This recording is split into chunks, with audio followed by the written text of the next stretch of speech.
നമസ്കാരം, എല്ലാവർക്കും സ്വാഗതം. പ്രത്യേകിച്ച് പെൻഷൻകാർ, മഹിളാ പ്രധാന ഏജന്റുമാർ, ട്രഷറിയിൽ സമ്പാദ്യം ഡെപ്പോസിറ്റ് ചെയ്തവർ, പോസ്റ്റ് ഓഫീസിൽ നിക്ഷേപമുള്ളവർ എന്നിവർക്കെല്ലാം ന്യൂസ് ബുള്ളറ്റ് കേരളയുടെ ഈ വീഡിയോയിലേക്ക് പ്രത്യേക സ്വാഗതം. മേൽപ്പറഞ്ഞവരെ പ്രത്യേകമായി സ്വാഗതം ചെയ്യുന്നതിന് ഒരു കാരണമുണ്ട്.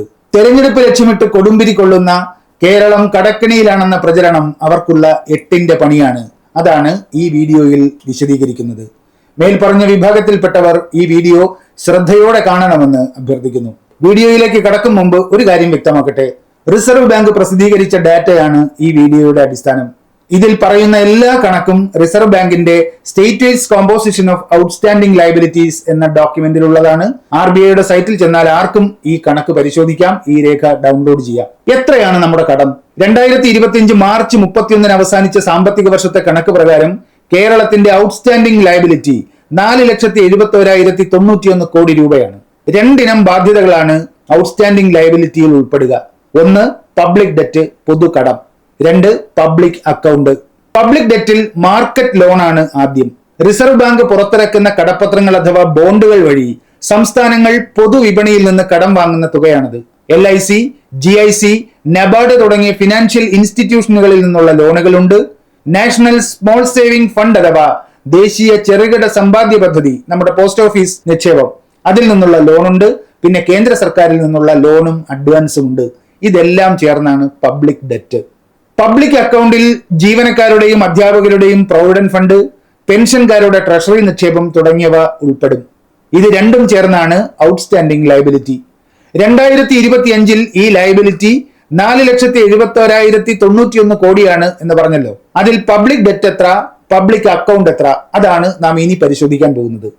ആദ്യം പബ്ലിക് ഡെറ്റിന്റെ കാര്യം എടുക്കാം. കേരളത്തിൽ ഇതുവരെയുള്ള മാർക്കറ്റ് ബോറോയിങ് 2,80,359 കോടിയാണ്. കേന്ദ്ര സർക്കാരിന്റെ ലോണും അഡ്വാൻസും ഇനത്തിൽ 26,486 കോടി രൂപ. സ്മാൾ സേവിംഗ് ഫണ്ടാണ് അടുത്തത്. NSSFൽ നിന്ന് എടുത്ത വായ്പ 28,360 കോടി രൂപ. LICയിൽ നിന്ന് വെറും 55 കോടി, GICയിൽ നിന്ന് 101 കോടി, നബാർഡിൽ നിന്ന് 3,214 കോടി, NCDCയിൽ നിന്ന് 477 കോടി. ഇത്രയുമാണ് കേരളത്തിന്റെ പബ്ലിക് ഡെറ്റ്. ഇനി പബ്ലിക് അക്കൗണ്ട് നോക്കാം. 1,53,854 കോടിയാണ് നമ്മുടെ പബ്ലിക് അക്കൗണ്ട്. അതിൽ പ്രൊവിഡന്റ് ഫണ്ട് 1,41,870 കോടി, റിസർവ് ഫണ്ട് 2,874 കോടി, ഡെപ്പോസിറ്റ് 9,009 കോടി, കണ്ടിജന്റ് ഫണ്ട് 100 കോടി. അങ്ങനെ ആകെ 1,53,854 കോടി. ഇതിൽ ഏത് ഇനമാണ് നമ്മെ കടക്കണിയിലാക്കിയത്? മാർക്കറ്റ് ബോറോയിങ് ആണോ, NSSFൽ നിന്നുള്ള ലോണാണോ, അത് പബ്ലിക് അക്കൗണ്ടോ? കേരളം കടക്കണിയിലാണെന്ന് നെഞ്ചത്തടിച്ച് നിലവിളിക്കുന്നവർ ഈ ചോദ്യത്തിന് മറുപടി പറഞ്ഞേ തീരൂ. ഇനി ഈ കടക്കണി വിവാദം എങ്ങനെയാണ് നമ്മുടെ മഹിളാ പ്രധാന ഏജന്റുമാരെയും പെൻഷൻകാരെയും പോസ്റ്റ് ഓഫീസ് നിക്ഷേപകരെയും ട്രഷറി നിക്ഷേപകരെയും ആശങ്കയിലാഴ്ത്തുന്നത്? പറയാം. കടക്കണി ചർച്ചയിലേക്ക് കടക്കുമ്പോൾ നമ്മുടെ മുമ്പിൽ 3 തുകകളുണ്ട്. വിപണിയിൽ നിന്ന് വാങ്ങിയ 2,88,358 കോടിയുടെ കടം, പോസ്റ്റ് ഓഫീസ് സേവിങ്സ് അടക്കമുള്ള ചെറുകിട നിക്ഷേപ ഫണ്ടിൽ നിന്ന്, അതായത് NSSFൽ നിന്നെടുത്ത 28,360 കോടി, പബ്ലിക് അക്കൗണ്ടിലുള്ള 1,53,854 കോടി. ഇതിലേത് കടമാണ് കേരളത്തെ കടക്കണിയിലാക്കിയത്?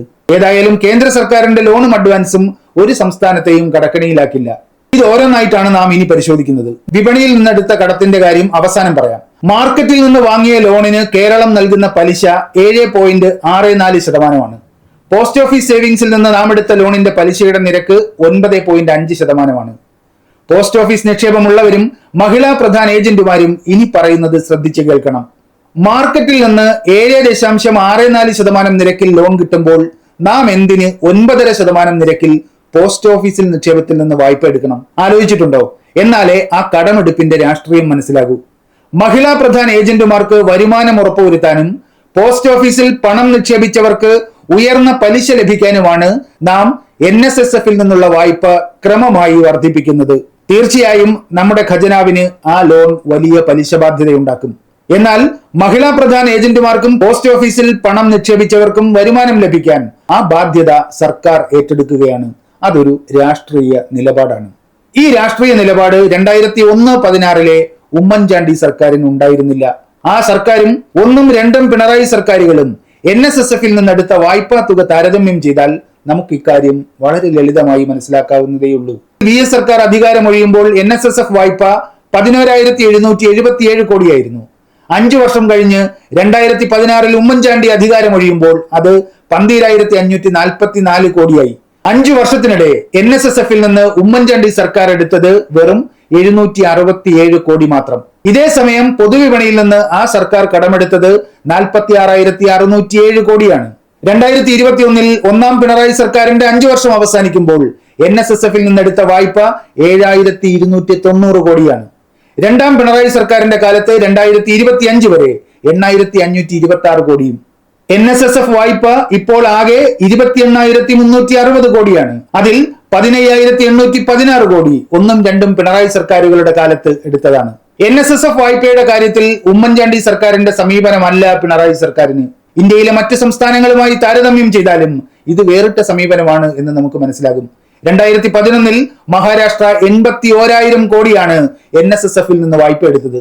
2025 അത് 27,000 കോടിയായി കുറഞ്ഞു. 2011 പശ്ചിമ ബംഗാൾ 78,000 കോടിയാണ് NSSF നിന്ന് വായ്പ എടുത്തത്. 2025 അത് 3,812 കോടിയായി കുറഞ്ഞു. 2021 ഉത്തർപ്രദേശിന്റെ വായ്പ 55,000 കോടിയായിരുന്നു. ഇപ്പോഴത് വെറും 497 കോടി മാത്രമാണ്. ഇന്ത്യയിലെ ഏതാണ്ട് എല്ലാ സംസ്ഥാനങ്ങളും NSSF വായ്പ കുറച്ചുകൊണ്ടുവരികയാണ്. എന്തുകൊണ്ടാണ് ഉമ്മൻചാണ്ടിയുടെ കാലത്ത് NSSF ലോണിന്റെ വർധന നാമമാത്രമായി പോയത്? എന്തുകൊണ്ടാണ് മറ്റു സംസ്ഥാനങ്ങൾ NSSF വായ്പ കുറച്ചുകൊണ്ടുവരുന്നത്? ഉയർന്ന പലിശ ഭാരം ഖജനാവ് വഹിക്കേണ്ടി വരുമ്പോഴും കേരളം എന്തുകൊണ്ടാണ് NSS വായ്പയെ കൂടുതലായി ആശ്രയിക്കുന്നത്? ഈ 3 ചോദ്യത്തിനും ഉത്തരം ഒറ്റവാക്കിൽ പറയാം: രാഷ്ട്രീയം. പോസ്റ്റ് ഓഫീസ് നിക്ഷേപം ആകർഷകമാക്കാനും അതുവഴി മഹിളാ പ്രധാന ഏജന്റുമാർക്ക് വരുമാനം ഉറപ്പുവരുത്താനുമുള്ള LDFന്റെ കരുതലാണ് ഇത്. ആ കരുതൽ ഉള്ളത് കൊണ്ടാണ് ഈ ലോണിനെ കേരളം കൂടുതലായി ആശ്രയിക്കുന്നത്. അതാണ് അതിന്റെ രാഷ്ട്രീയം. ഒരു കാര്യം കൂടി ഇവിടെ സൂചിപ്പിക്കാം. NSSF വായ്പ കേന്ദ്ര ഫിനാൻസ് കമ്മീഷനും പ്രോത്സാഹിപ്പിക്കുന്നില്ല. വായ്പകൾക്ക് വിപണിയെ ആശ്രയിക്കണമെന്നും പലിശ നിരക്ക് വിപണി നിരക്കിലായിരിക്കണമെന്നുമാണ് ഫിനാൻസ് കമ്മീഷന്റെ നിലപാട്. ഫിനാൻസ് കമ്മീഷന്റെ ഈ നിലപാടിനെ അവഗണിച്ചാണ് കേരളം NSSF വായ്പ കൂടുതലായി എടുക്കുന്നത്. മിക്ക സംസ്ഥാനങ്ങളും ഈ വായ്പയിൽ നിന്ന് പിന്മാറുമ്പോഴും കേരളം ഈ വായ്പ വർദ്ധിപ്പിക്കുന്നത് ചെറുകിട നിക്ഷേപകർക്കും അവരെ ആശ്രയിക്കുന്നവർക്കും ഗുണകരമാകും എന്ന രാഷ്ട്രീയ നിലപാടിന്റെ ഭാഗമായാണ്. ഈ വായ്പ ഒഴിവാക്കി മറ്റ് സംസ്ഥാനങ്ങളെ പോലെ ആ തുകയും മാർക്കറ്റ് ലോണാക്കി മാറ്റാനുള്ള അജണ്ടയുടെ ഒരിനമാണ് കൊടുമ്പിരിക്കൊള്ളുന്ന ഈ കടക്കണി വിവാദം. 28,000 കോടിയാണ് NSSF ലോൺ. അതൊരു ചെറിയ തുകയല്ല. ആ തുക ബാങ്കുകൾക്ക് കിട്ടിയാൽ കഴിക്കുമോ? അടുത്തത് പബ്ലിക് അക്കൗണ്ട്. കേരളത്തിന്റെ പബ്ലിക് അക്കൗണ്ട് 1,53,884 കോടിയാണ് എന്ന് നാം കണ്ടു. ഇതേത് പണമാണ്? ജീവനക്കാരുടെ PF നിക്ഷേപമുണ്ട്, പെൻഷൻകാരുടെ ട്രഷറി നിക്ഷേപമുണ്ട്. ഇതെല്ലാം ചേരുന്നതാണ് നമ്മുടെ പബ്ലിക് അക്കൗണ്ട്. ബാങ്ക് പലിശയേക്കാൾ ഉയർന്ന നിരക്ക് നൽകിയാണ് കേരളം ട്രഷറി നിക്ഷേപം ആകർഷിക്കുന്നതും പ്രോത്സാഹിപ്പിക്കുന്നതും. നമ്മുടെ രമേശ് ചെന്നിത്തല സമീപകാലത്ത് ചോദിച്ചൊരു ചോദ്യം ഓർമ്മയുണ്ടല്ലോ: എന്തുകൊണ്ട് ഫോൺ വഴി ഇന്റർനെറ്റ് സർക്കാർ കൊടുക്കണം? അതിനിവിടെ റിലയൻസും ഐഡിയയും ഒക്കെ ഇല്ലേ എന്നാണ് അദ്ദേഹം ചോദിച്ചത്. മിസ്റ്റർ ചീഫ് മിനിസ്റ്റർ, ഫോൺ ഒന്നും ഗവൺമെന്റിന്റെ ജോലിയൊന്നും അല്ല. ഇപ്പൊ വൈഫൈ Y6 Y7ലേക്കൊക്കെ പോകുന്ന കാലമാണ്. ഗവൺമെന്റ് ജോലി ഇതൊന്നും അല്ല. Government should act as A facilitator. Government facilitator ആകണം. അദ്ദേഹത്തിന്റെ ഉള്ളിൽ തിളയ്ക്കുന്ന രാഷ്ട്രീയമാണ് ഈ ചോദ്യത്തിലൂടെ പുറത്തു വന്നത്. ആ നയം പബ്ലിക് അക്കൗണ്ടിന്റെ കാര്യത്തിലും അദ്ദേഹത്തിനും അദ്ദേഹത്തിന്റെ രാഷ്ട്രീയ പാർട്ടിക്കും ബാധകമാണ്. ആ ചോദ്യം ഇങ്ങനെ തിരുത്താം: ഇഷ്ടം പോലെ ബാങ്കുകൾ നാട്ടിലുണ്ടല്ലോ, പിന്നെ എന്തിന് ട്രഷറിയിൽ പണം ഡെപ്പോസിറ്റ് ചെയ്യണം? ബാങ്കുകളുടെ ജോലി സർക്കാർ എന്തിനു ചെയ്യണം? ഉത്തരം ഒന്നേ ഉള്ളൂ: അതൊരു രാഷ്ട്രീയം, ഇത് വേറൊരു രാഷ്ട്രീയം. 2011-16 ഉമ്മൻചാണ്ടി സർക്കാരിന്റെ കാലത്ത് എത്രയായിരുന്നു കേരളത്തിന്റെ പബ്ലിക് അക്കൗണ്ട്? ആ സർക്കാരിന്റെ കാലത്ത് 23,459 കോടിയാണ് പബ്ലിക് അക്കൗണ്ടിൽ വർദ്ധിച്ചത്. 2016 മുതൽ 25 വരെ പിണറായി സർക്കാരിന്റെ കാലത്തോ 1,01,316 കോടി. ഈ തുക ട്രഷറിയിലേക്ക് തനിയെ പ്രവഹിച്ചതല്ല. ബാങ്കുകളെക്കാൾ ഉയർന്ന പലിശ നൽകി ട്രഷറി നിക്ഷേപം ആകർഷകമാക്കുക എന്ന രാഷ്ട്രീയ തീരുമാനത്തിന്റെ ഭാഗമായാണ് കേരളത്തിൽ ട്രഷറി നിക്ഷേപം ഉയർന്നതും പബ്ലിക് അക്കൗണ്ട് വർദ്ധിച്ചതും. ഉമ്മൻചാണ്ടി സർക്കാരിന് അങ്ങനെ ഒരു നയം ഉണ്ടായിരുന്നില്ല. നേരത്തെ പറഞ്ഞു, ബാങ്ക് പലിശയേക്കാൾ ഉയർന്ന നിരക്കാണ് ട്രഷറി വാഗ്ദാനം ചെയ്യുന്നത്. പെൻഷൻകാർക്ക് അവരുടെ ജീവിത സമ്പാദ്യം ബാങ്കിൽ നിക്ഷേപിക്കുന്നതിനേക്കാൾ ആദായകരം ട്രഷറിയിൽ ഇടുന്നതാണ്. സ്വാഭാവികമായും ഇത് ഖജനാവിന്റെ പലിശഭാരം വർദ്ധിപ്പിക്കും. അത് ഒഴിവാക്കാൻ എന്ത് ചെയ്യണം? ഈ തുക പിൻവലിച്ച് ബാങ്കിലിടാൻ പെൻഷൻകാരോട് പറയണം. ഓർക്കുക, ഇതും ഒരു ചെറിയ തുകയല്ല. 1,00,000-ലധികം കോടി രൂപയുണ്ട്. ആ പണം ബാങ്കുകൾക്ക് കിട്ടിയാൽ അവർക്ക് കഴിക്കുമോ? ട്രഷറി കൊടുക്കേണ്ട പലിശ ബാങ്കുകൾക്ക് കൊടുക്കുകയും വേണ്ട. ഇന്ത്യയിലെ മറ്റ് സംസ്ഥാനങ്ങൾ എങ്ങനെയാണ് പബ്ലിക് അക്കൗണ്ട് കൈകാര്യം ചെയ്യുന്നത്? ഇന്ത്യയിൽ സംസ്ഥാനങ്ങളുടെ ഔട്ട്സ്റ്റാൻഡിംഗ് ലയബിലിറ്റിയിൽ പബ്ലിക് അക്കൗണ്ടിന് ഏറ്റവും ഉയർന്ന വിഹിതമുള്ളത് കേരളത്തിനാണ്. കേരളത്തിന്റെ കടബാധ്യതയിൽ 32% പബ്ലിക് അക്കൗണ്ടാണ്. ഇന്ത്യയിലെ മറ്റൊരു സംസ്ഥാനവും ഇത്ര ഉയർന്ന പബ്ലിക് അക്കൗണ്ട് കൈകാര്യം ചെയ്യുന്നില്ല. എന്താണ് ഇത് നൽകുന്ന സൂചന? സാമ്പത്തിക വിദഗ്ധനായ ഗോപകുമാർ മുകുന്ദൻ ഒരു ലേഖനത്തിൽ ഇക്കാര്യം ഇങ്ങനെ ചൂണ്ടിക്കാണിക്കുന്നു. മറ്റു സംസ്ഥാനങ്ങൾ ആകെ കടബാധ്യതയുടെ 80%-ലധികം ബജറ്റിൽ വകയിരുത്തിയാണ് തിരിച്ചടയ്ക്കുന്നത്.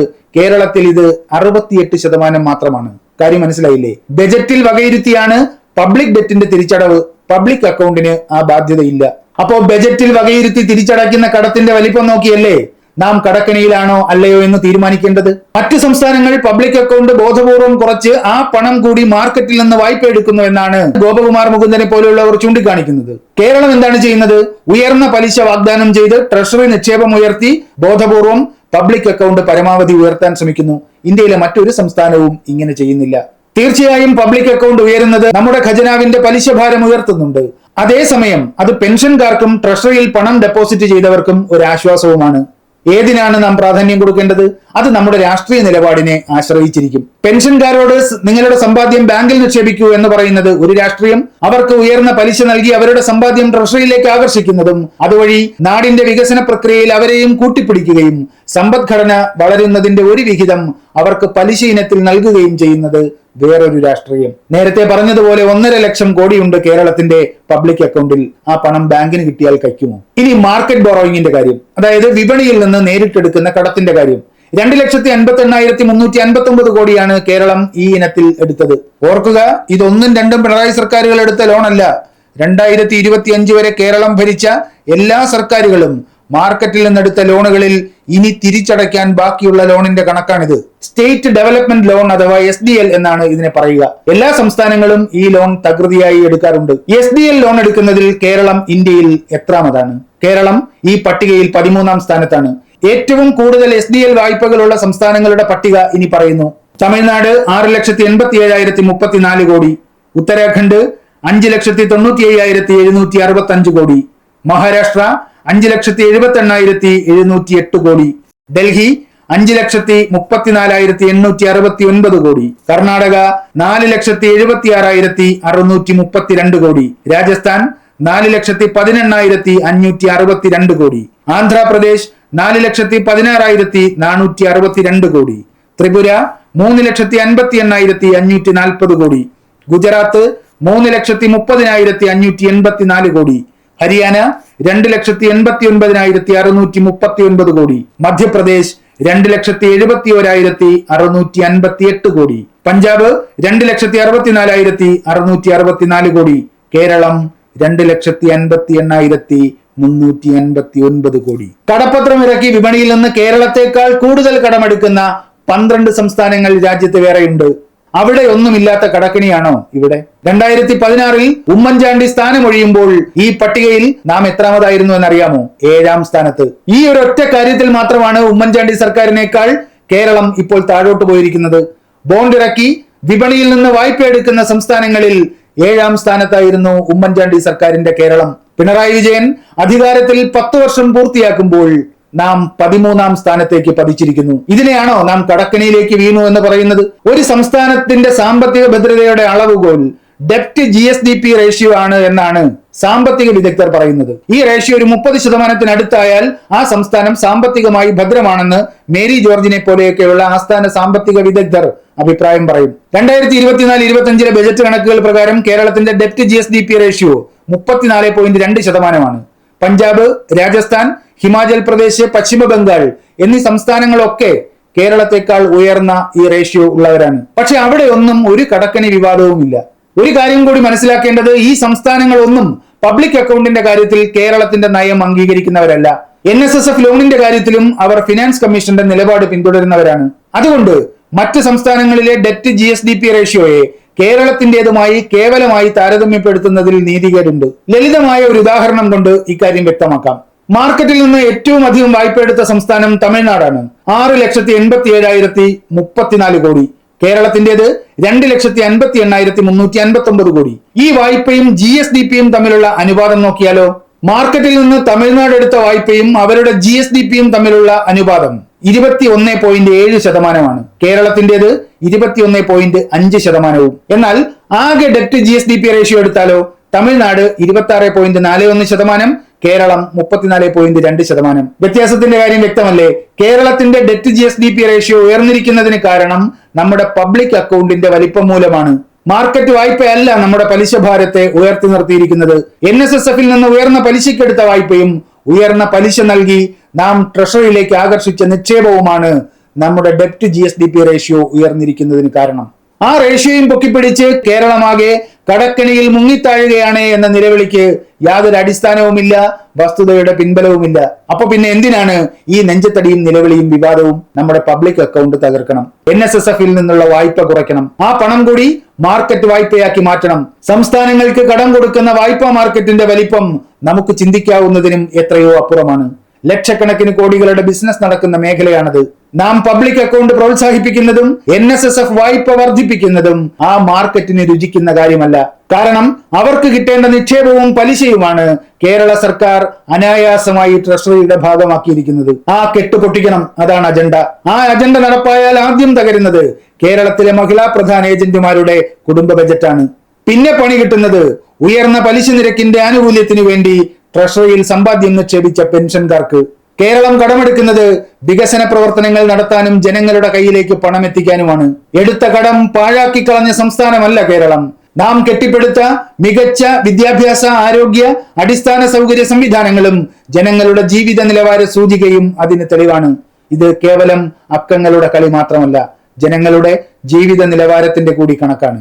സംസ്ഥാന സർക്കാർ വികസന പ്രവർത്തനങ്ങൾക്ക് കടമെടുക്കുമ്പോൾ മഹിളാ പ്രധാന ഏജന്റുമാരും പെൻഷൻകാരുമൊക്കെ ആ കടത്തിന്റെ ഗുണഭോക്താക്കളായി മാറുന്ന പ്രതിഭാസം കേരളത്തിൽ മാത്രമേ ഉള്ളൂ. അത് കേരളത്തിന്റെ ട്രഷറി മാനേജ്മെന്റിന്റെ സവിശേഷതയാണ്. ആ സവിശേഷത തകർക്കാനാണ് ഈ കടക്കണി വിവാദം. അത് തിരിച്ചറിയുക.